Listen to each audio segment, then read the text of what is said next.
Kyrgyzstan का सबक, छोटे देश बड़ी सोच। जी हाँ, किर्गिस्तान सेंट्रल एशिया का एक पहाड़ी देश है। आबादी करीब 70 लाख, जीडीपी करीब $14 बिलियन। इस छोटे देश ने एक बड़ी उपलब्धि अचीव की है। 60 से ज़्यादा टाइप्स के एग्रीकल्चरल प्रोडक्ट्स 80 से ज़्यादा देशों को एक्सपोर्ट कर रहा है।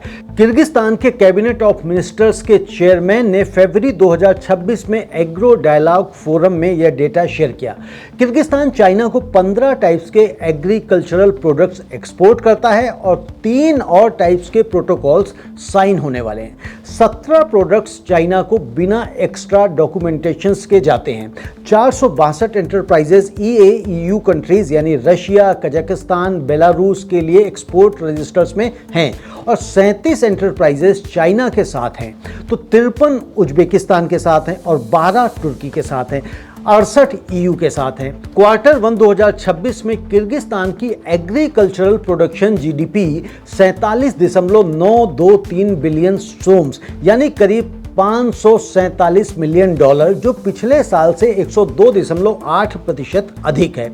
किर्गिस्तान अभी सिर्फ 7% एग्रीकल्चरल प्रोडक्ट्स को प्रोसेस्ड फॉर्म में एक्सपोर्ट करता है। टारगेट है 2030 तक 25% और 2040 तक 50%। इसके लिए 325 नई प्रोसेसिंग फैसिलिटीज बनाई जाएंगी। कारण क्या है? तो दोस्तों, किर्गिस्तान कैसे इतने देशों तक पहुंचा, ये कारण हम जान लेते हैं। पहला, EAEU membership. Kyrgyzstan Eurasian economic union का मेंबर है। इससे रशिया, कजाकिस्तान, बेलारूस में ड्यूटी फ्री एक्सेस मिलती है। और दूसरा, चाइना की प्रॉक्सिमिटी। किर्गिस्तान चाइना की बॉर्डर से लगा हुआ है। चाइना से प्रोटोकॉल साइन करके एग्रीकल्चरल एक्सेस मिल गई है। और तीसरा, गवर्नमेंट की प्रोएक्टिव स्ट्रेटजी।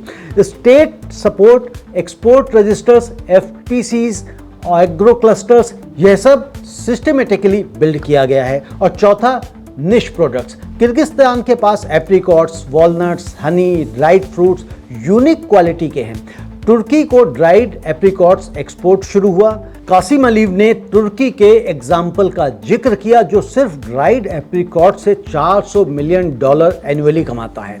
तो दोस्तों, किर्गिस्तान का एग्जाम्पल इंडिया के लिए एक मिरर है, आईना है। इंडिया के पास क्या है? 2.3 million organic farmers, diverse climate, Himalaya से ट्रॉपिक्स तक, hundreds of GI tagged products, spices, rice varieties, fruits, vegetables, infinite variety. और फिर भी इंडिया का ऑर्गेनिक एक्सपोर्ट घट रहा है। $1 बिलियन से $665 मिलियन पर आ गया। किर्गिस्तान 7% प्रोसेस करता है और सुधार की तरफ जा रहा है। इंडिया भी रॉ मटेरियल एक्सपोर्ट करता है और अभी तक वो ट्रेंड नहीं बदला। किर्गिस्तान ने चाइना से प्रोटोकॉल साइन करके 17 प्रोडक्ट्स बिना एक्स्ट्रा डॉक्यूमेंटेशन के भेजना शुरू किया।